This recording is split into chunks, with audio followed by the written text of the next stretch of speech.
뭐 탄핵 진실 속의 진실입니까? 예예. 예예. 그러면은 자세를 바로잡고 하겠습니다. 내용이 중요한 내용입니다. 이 5천만 국민이 꼭 알아야 하는.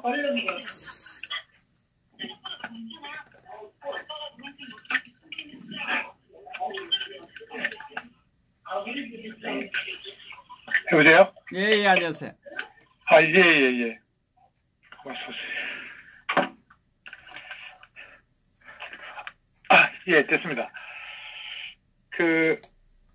탄핵의 진실에 대한 논평입니다. 예. 자유한국당 그리고 바른미래당의 둥지를 틀고 있는 반란의 배신자, 이놈들은 역사가 두렵고 무섭지 않은가?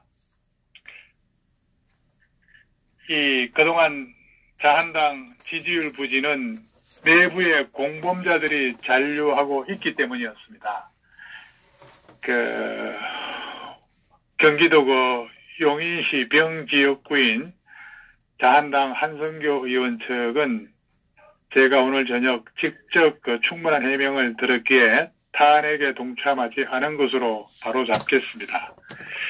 이 자한당 내에서 국정 파탄에 책임을 진다면은 100% 탄핵을 주동한 자들에게 있는데 가해자는 눈 감아주고 피해자인 박근혜 대통령과 친박에게 국정 파탄 책임을 묻겠다고 국민들 앞에서 개그를 한 게 누구였습니까?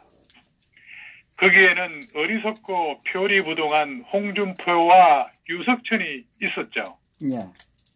당대표 자리에 만취해서 앞뒤를 모르는 무책임한 막가파 행사를 통해 산토끼 몇 마리 올려고 엄청난 집토끼 내보내는 어리석은 짓거리를 한 자한당은 머지않아 공중분해될 것임을 명심해야 합니다. 정권을 내주도록 무지한 짓을 하고서도 책임지는 자세로 할고 가는 자가 하나도 없으니 한심하다는 생각입니다. 문재인의 내년도 예산안 설명을 위한 국회 시정연설이 끝난 후에 친북 주사파 정권의 수괴인 문재인이 다가오자 김성태는 웃으며 악수를 하고 자한당 의원들 역시 뭔가 나사가 풀리고 빠져버렸습니다. 미국 폭스뉴스의 언론인 고든 창은 문재인은 북한 수석 대변인, 북계 간첩으로 간주해야 된다고 말할 정도로 별시받는 인물이었습니다. 이러니 자유한국당이 괴멸해야 한다는 그런 소리를 듣는 거죠. 사리사욕과 국가반역죄 등으로 따지면은 김대중, 노무현, 문재인과 견줄 대통령이 어디 있겠습니까? 문수와 부하들이 수백 명, 수십억 원 자금을 동원해서 조직적으로 국내에서 가장 영향력이 큰 포털 언론을 1억 건 넘게 조작질한 묵시적, 암묵적 같은 공동체 적폐는 어쩔 것이고 노무현의 아내 권양숙을 적폐 범죄자로 감옥에 가두고 수사한다면은 국민들은 이명박에 대한 응징적인 정적들에 대한 만행을 어느 정도 수긍하겠지만은 범죄자로 판정난 권양숙을 그대로 둔다면은 법 형평성의 원리에 맞지 않으므로 문재인의 독선적, 독재적, 제19 봐주기식 통치 행위의 불공정성을 들어서 국민들은 결국 문재인 정권의 응징을 단행할 것입니다. 권양숙이 받아먹은 뇌물은 국고로 언제 환수하고 그들은 언제 처벌을 받을 것입니까? 이 정권도 결국에 인과에 의해 당하고 말 겁니다. 이게 불변의 진리입니다. 이러한 호재를 두고 자한당 의원들이 지켜야 할 가치가 무엇이었는지 아직도 느끼지 못하고 있는 겁니다.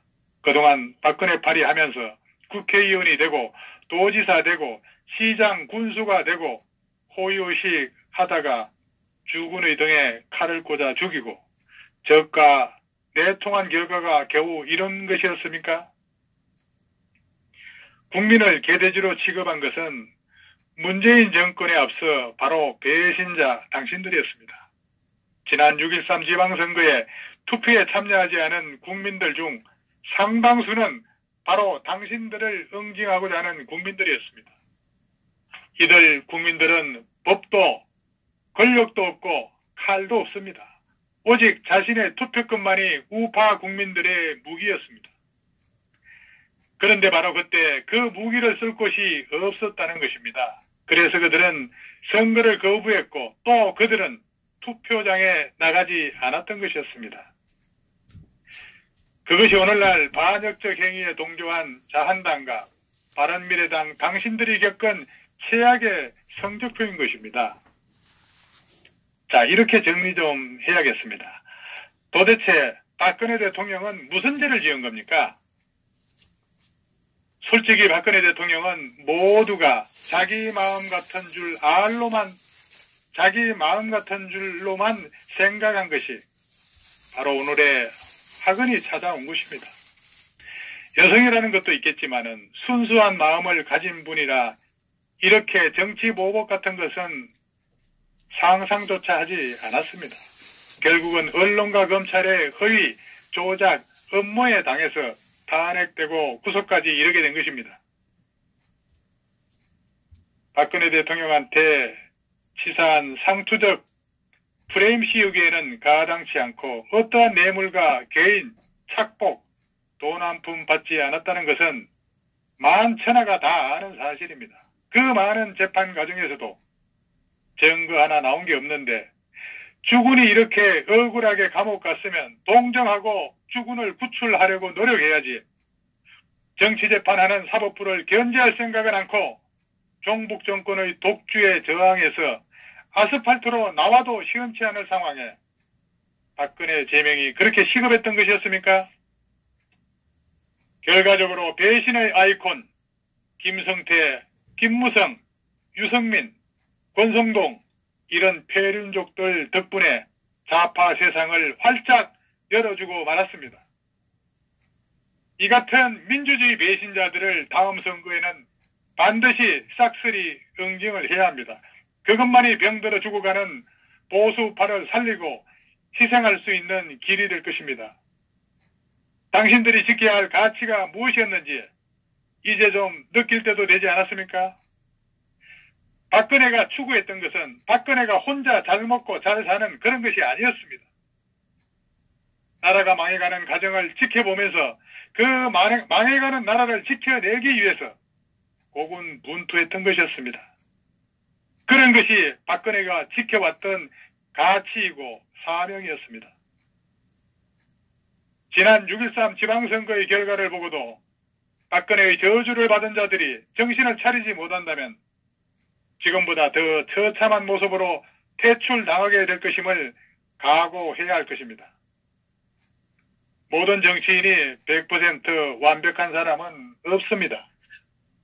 그러나 정치 집단이 자신이 속한 집단의 가치를 정립하지 못하고 개인의 부귀영화를 위해 존재한다면 그것은 정치 집단이 아니라 이익 집단에 불과한 것입니다.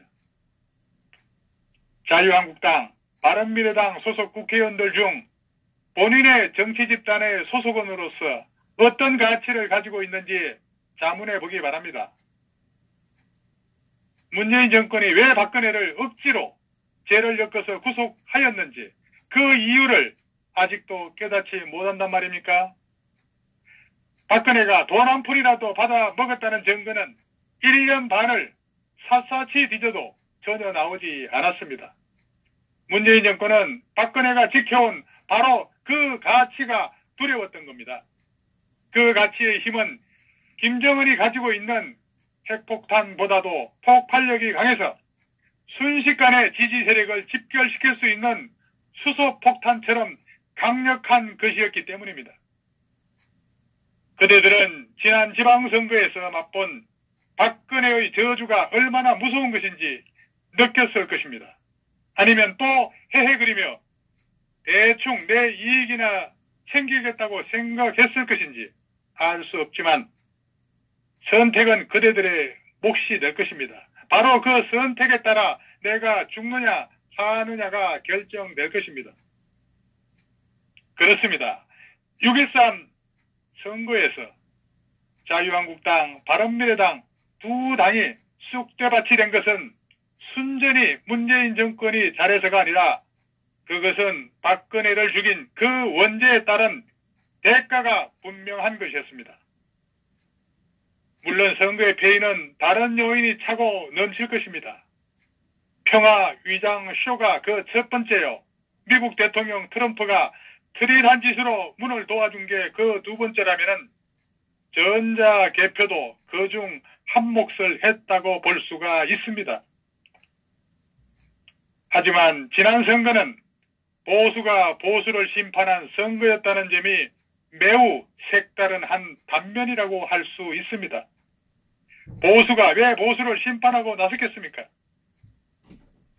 결론부터 말하자면은 박근혜를 죽인 것은 바로 배신 정치를 들고 나온 김무성, 유승민, 김성태 같은 작자들이며 홍준표 같은 무리들 덕분이었기 때문입니다. 이 작자들의 우두머리는 다름 아닌 이명박이었다는 점을 분명히 알아야 합니다. 그것은 대통령까지 했으면서 적이 누군지 구분 못하고 나한테 조금 섭섭하게 했다고 김무성, 김성태, 권성동 같은 개파들을 시켜서 탄핵에 협조한 대가였습니다. 설마 탄핵 결과 자신에게도 가혹한 보복이 올 줄 MB가 꿈엔들 상상했겠습니까? 그래서 세상은 돌고 도는 것이고 문재인 세상도 얼마나 갈지 모르겠지만은 그 와중에 죽어나는 건 국민일 겁니다. 꼬라지 좋습니다. 세종대왕이 나오기 전 태종, 그리고 성종이 나오기 전 세조가 피를 받듯이 우리가 원한 건 사회 통합 이전에 역적 좌파의 적폐 청산이었습니다. 역적을 품은 대가가 어떤 것인지 이명박은 자기 꾀에 자기 파멸을 가져온 인물입니다. 그는 박근혜를 무너뜨리면은 자기 수하 사람들이 헤게모니를 쥘 것만을 생각한 것이었습니다. 그게 탄핵편에 가담토록 하는 음모 정치가 진행된 것입니다. 그래서 오늘날 문재인 정권 탄생에 1등 공신을 들려면 저는 주저없이 이명박이라고 단언합니다. 맞습니다. 감방에 들어가 고생하고 있는 이명박을 생각하면 안 됐다고 생각하면서도 그는 분명히 자업자득의 길을 가고 있는 것입니다. 세상 일은 모두 업보가 있기 마련입니다. 죄를 지으면 죄 지은 대로, 잘못이 없고 선행을 했다면은 그 행한 대가로 결과가 나타난다는 게 세상만사의 법칙입니다. 그렇다면은 그들도 어떤 결과가 옳은지는 한번 흥미롭게 지켜볼 만한 일입니다. 누구인지를 지명하지는 않겠지만은 박근혜를 배신한 자들은 오늘 즉시 정치판을 떠나야 할 것입니다. 그것만이 병들어 죽어가는 보수파를 살리고 희생할 수 있는 길이 될 겁니다. 이명박계가 탄핵에 동조하지 않았으면은 박근혜 대통령은 임기 마쳤을 테고 MB도 감옥에 가지 않았을 텐데 반기문 총장 내세워서 신밖에 죽여버려다가 보수 전체를 괴멸시키고 말았습니다. 당신의 허망한 야욕은 보수의 재건이 아니라 회복될 수 없는 분열로 차기 정권까지 종북에 갖다 바치는 결과를 초래하고 말았습니다. 이제 정신들 좀 되시나요? 당신들이 지켜야 할 가치가 무엇이었는지 이제 좀 느껴집니까? 그동안 박근혜 팔이 하면서 국회의원이 되고 도지사 되고 시장 군수 되고 오이오식 하다가 주군의 등에 칼을 꽂아 죽이고 적과 내통한 결과가 겨우 이런 것이었던가요? 국민을 개돼지로 취급한 것은 문재인 정권이 아니라 바로 당신들이었습니다.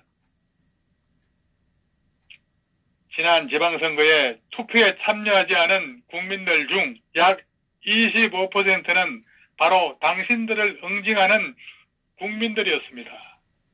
그렇다면 보수 대통합을 이루기 위해서는 전제 조건이 반드시 필요합니다. 과거는 지울 수가 없습니다. 그렇다고 과거에 집착하면 미래는 또 포기해야 합니다. 과거를 딛고 미래를 개척하려면 과거는 과거대로 교훈으로 삼고 미래는 모두 같이 어깨를 펴고 앞으로 나가야 합니다. 이것이 애선언의 온고의 지신 정신입니다. 따라서 먼저 박근혜 탄핵의 부당성, 불법성을 조사 분석해서 국민에게 공개하고 그 탄핵에 앞장섰던 당시 새누리당 의원들이 공개 사과한 후에 보수 대통합을 논의하는 게 옳다고 보는 겁니다. 탄핵 부역자들이 반성이나 사과도 없이 슬그머니 애국 보수 위에 올라타는 건 도저히 용서할 수 없습니다. 결국 이 탄핵 부역자들이 자신들의 정치적 야욕 때문에 문재인 정부 일당에게 정권을 갖다 바치지 않았습니까? 참으로 파렴치한 몰골들입니다. 이제 그들도 어떤 결과가 올는지 한번 흥미롭게 지켜볼 만한 일입니다. 지금 문재인은 적폐청산이라는 숙청 아이콘으로 제 발밑을 얼마나 단단하게 다지고 있습니까? 정신들 차리기 바랍니다. 그리고 북한 이성권의 냉면이 목구멍으로 넘어갑니까? 라고 말했다는 것과 관련해서 정부와 여당이 오늘도 냉면 물타기 작전에 몰입하기 시작했습니다. 자, 우리 시청자 여러분 생각해 보세요. 어느 기업 총수가 들었다고 말할 수 있겠습니까? 입조심 하겠죠.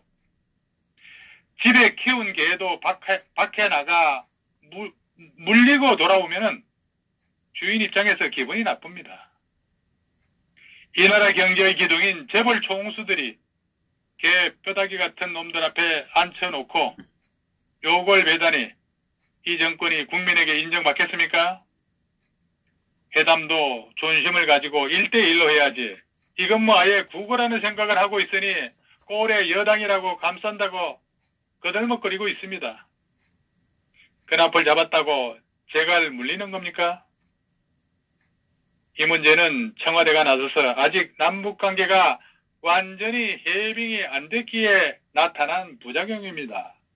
사실이라면 정부가 평양에서 기업 총수들을 좀 더 세밀하게 보살펴야 했는데 미비했던 점 기업 총수들에게 사과드리며 앞으로는 이런 불상사가 일어나지 않도록 정부가 적극적으로 감찰하겠습니다. 이렇게 했다면은 별 문제 없이 시간이 좀 지나면 넘어갔을 겁니다. 이따위로 거짓말 또 거짓말로 기업 총수들을 우습게 알고 사전에 입막음하면서 일을 해결하는 꼴이 이 정부는 역대 정부 중 가장 양아치 붉은 한 장 차고 죽창이던 정말 상상할 수 없는 그런 정부입니다. 자, 오늘 여기까지 하겠습니다. 감사합니다. 예, 수고하셨습니다.